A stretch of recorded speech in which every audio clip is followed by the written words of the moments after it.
नाग नागिन तो भोलेनाथ के भक्त होते हैं, फिर भी यक्षित नागराज ने सविका को नागलोक से बाहर क्यों निकाला? क्या सविका का एक नागरानी होकर नागमणि का लालच करना ठीक था?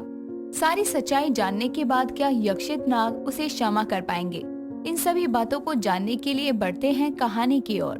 नागलोक के सभी नाग नागिन सविका को क्रोध भरी नजरों से देख रहे थे और उसे बहुत बुरा भला सुना रहे थे। तभी यक्षित उसे क्रोध भरी आवाज में कहता है, ये तुमने क्या किया? तुम तो यहाँ महाशिवरात्रि की पूजा करने के लिए आई थी ना, तो फिर ये सब क्या कर दिया? तुम भी नागमणि के लालच में आ गई। तुमने ये ठीक नहीं किया। तुम्हारी इस गलती की कोई क्षमा नहीं है। तुम्हें इसका दंड जरूर मिलेगा। आज महाशिवरात्रि के इतने पावन दिन पर तुमने इतना बड़ा पाप करने से पहले एक बार भी नहीं सोचा कि इसका क्या अंजाम होगा। हमने कुछ भी नहीं किया। हम तो बस इनसे अपने नागलोक और नागमणि की रक्षा कर रहे थे। हमने कुछ नहीं किया। विश्वास कीजिए, आप हमारा हमें गलत समझ रहे हैं आप। आखिर सविका और यक्षित का क्या संबंध था? सविका ने ऐसा क्या किया था जिसकी वजह से यक्षित के साथ साथ नागलोक के सभी नाग नागिन उसे क्रोध भरी नजरों से देख रहे थे? यक्षित उसे किस अपराध का दंड देने के लिए कह रहा था? इन सभी सवालों का जवाब जानने के लिए चलते हैं कहानी में थोड़ा पीछे। यक्षित नागराज का पुत्र था और अपने पिता की मृत्यु के बाद यक्षित ने अपने पिता नागराज की पदवी और जिम्मेदारियों को बखूबी संभाला हुआ था। तभी उसकी मुलाकात नागलोक में रहने वाली एक सविका नाम की नागिन से होती है, जिसे देखते ही उसे उससे प्रेम हो जाता है। सविका नागलोक की पहली नागिन थी जिसने अपनी 100 वर्षों की तपस्या को पूरी करके शिवजी से इच्छाधारी होने का वरदान प्राप्त किया था। यक्षित उसे बिना पलके झपकाए ध्यान पूर्वक देख ही रहा था कि तभी सविका उससे कहती है, आप हमें निहारते ही रहेंगे या कुछ कहेंगे भी?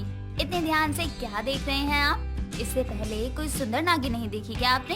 हटिए हमारे सामने से और हमें जाने दीजिए। आप बुरा न माने तो हम आपसे कहना चाहते हैं कि आप बहुत सुंदर हैं। आप कहाँ से आई हैं? आज से पहले आपको हमने कभी नागलोक में नहीं देखा। ये तो आपकी परेशानी है, क्योंकि हम तो इस नागलोक में ही रहते हैं। आप हमें जाने या ना जाने, लेकिन हम आपको जानते हैं। आप नागराज के पुत्र हैं यक्षित, और नागराज के जाने के बाद आप ही नागराज हैं। लेकिन अफसोस की बात ये है कि आप अपने ही नागलोक के रहने वाले लोगों को नहीं पहचानते। हाँ, बात तो आपकी उचित है। हमें आपके बारे में ज्ञात नहीं है, लेकिन आपको तो हमारे बारे में काफी कुछ ज्ञात है। सुनकर अच्छा लगा कि कोई हमें भी इतना करीब से जानता है। आप हमें बहुत अच्छी लगी। आपके घर में कौन कौन है? हमारे माता पिता नहीं हैं, हम अकेले ही रहते हैं।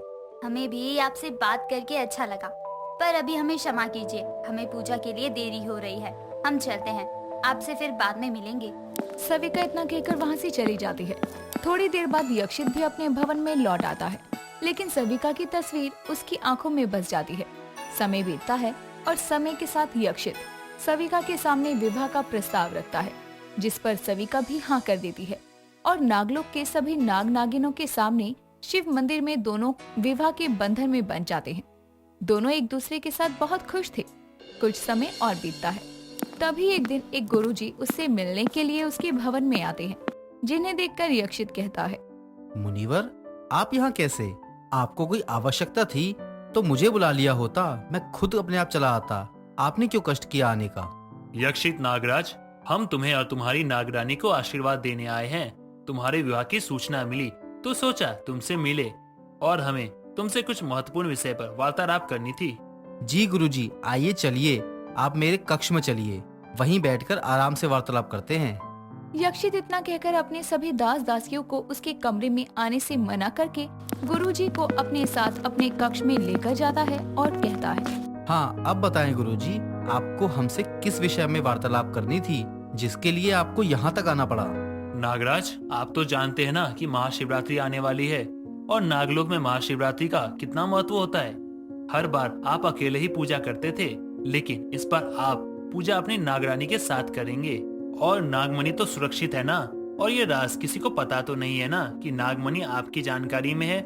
नहीं गुरुजी, ये बात गुप्त ही है। जैसे ही आपने कहा था कि ये बात किसी को पता नहीं लगनी चाहिए कि नागमणि मेरी जानकारी में है, वरना शत्रुओं की नजर हमारे नागलोक पर पड़ जाएगी, मैंने ये बात तो नागरानी को भी नहीं बताई।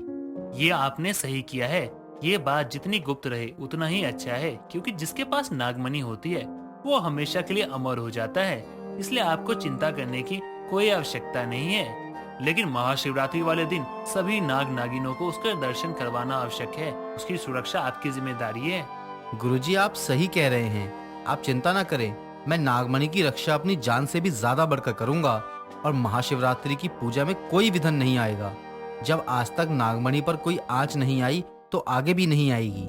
यक्षित और गुरुजी की सारी बातें दरवाजे पर खड़ी नागरानी सविका सुन रही थी, जिसे सुनकर उसके होश उड़ जाते हैं। उसकी आंखें बड़ी हो जाती है और वो अपने मन में कहती है, नागमणि नागराज के पास है। हमें तो विश्वास ही नहीं हो रहा कि हमारे ही पति के पास नागमणि है। अगर नागमणि हमें मिल जाए तो हम और शक्तिशाली बन सकते हैं। अभी तो हम इच्छाधारी नागिन हैं, फिर हम अमर हो जाएंगे ना, और कोई हमें हरा भी नहीं पाएगा और ना ही मार पाएगा। बस हमें वो नागमणि हासिल करनी होगी कैसे भी करके। सविका कक्ष के दरवाजे पर खड़ी अपने मन में ये सब सोच ही रही थी कि तभी यक्षित की नजर सविका पर जाती है और वो उससे कहता है, नागरानी आप कक्ष के दरवाजे पर खड़ी क्या कर रही हैं? आइए गुरुजी से मिलिए, ये हमारे विवाह का आशीर्वाद देने आए हैं। गुरुजी हमें आशीर्वाद दीजिए कि हम दोनों मिलकर नागलोक की सभी जिम्मेदारियों को अच्छे से निभा सकें। बिल्कुल नागराज, हमें आप पे पूरा विश्वास है। आप दोनों मिलकर नागलोक की जिम्मेदारी उठाने योग्य हैं। हमारा आशीर्वाद हमेशा आप दोनों के साथ है।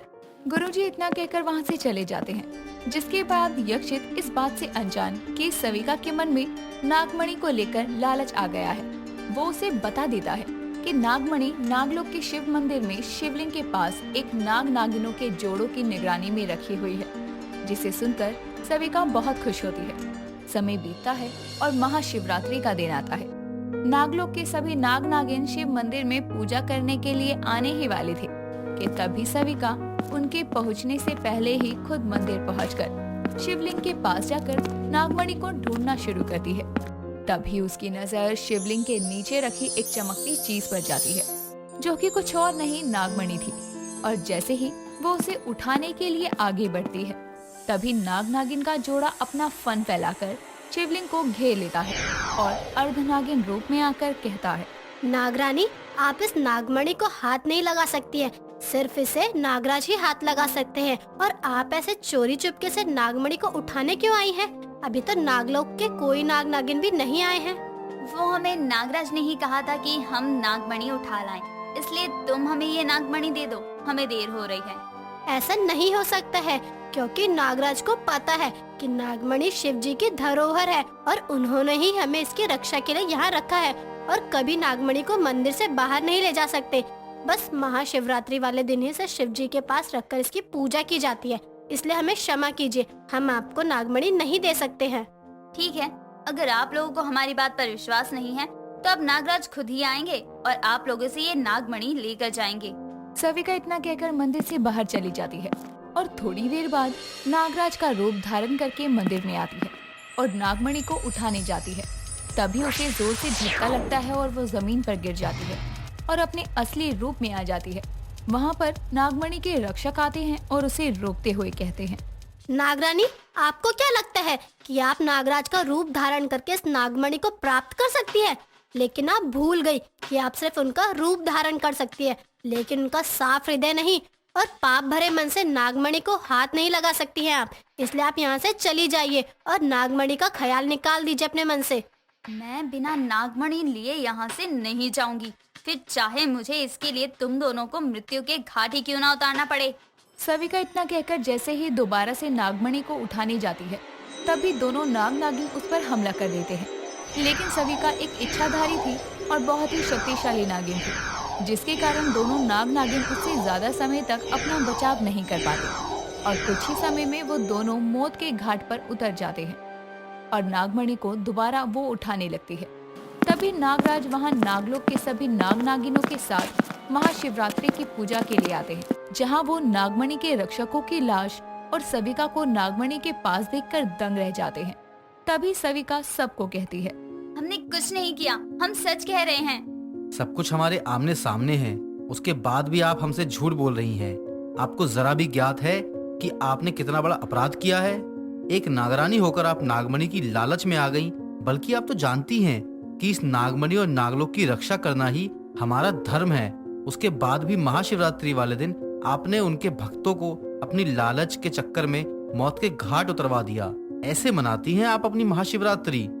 खाइए हमारे सामने सौगंध कि आपने ऐसा कुछ नहीं किया। यक्षित के कई बार कहने पर भी सविका उसकी सौगंध खाने को तैयार नहीं होती और रोते हुए यक्षित के पाँव को पकड़कर कहती है, मुझे माफ कर दीजिए, ये सब हमने ही किया है। हम आपकी झूठी सौगंध नहीं खा सकते।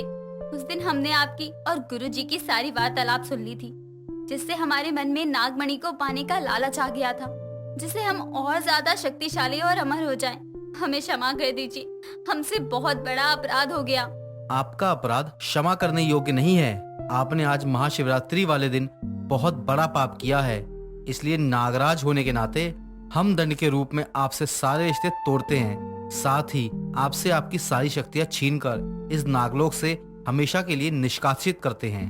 कहते हैं नागलोक में महाशिवरात्रि का दिन नाग नागिनों के लिए ऐसा दिन होता है जिस दिन उन्हें वरदान और शक्तियां प्राप्त होती है। लेकिन अपने लालच के चक्कर में सविका नागिन की महाशिवरात्रि उसके लिए श्राप के रूप में तब्दील हो गई।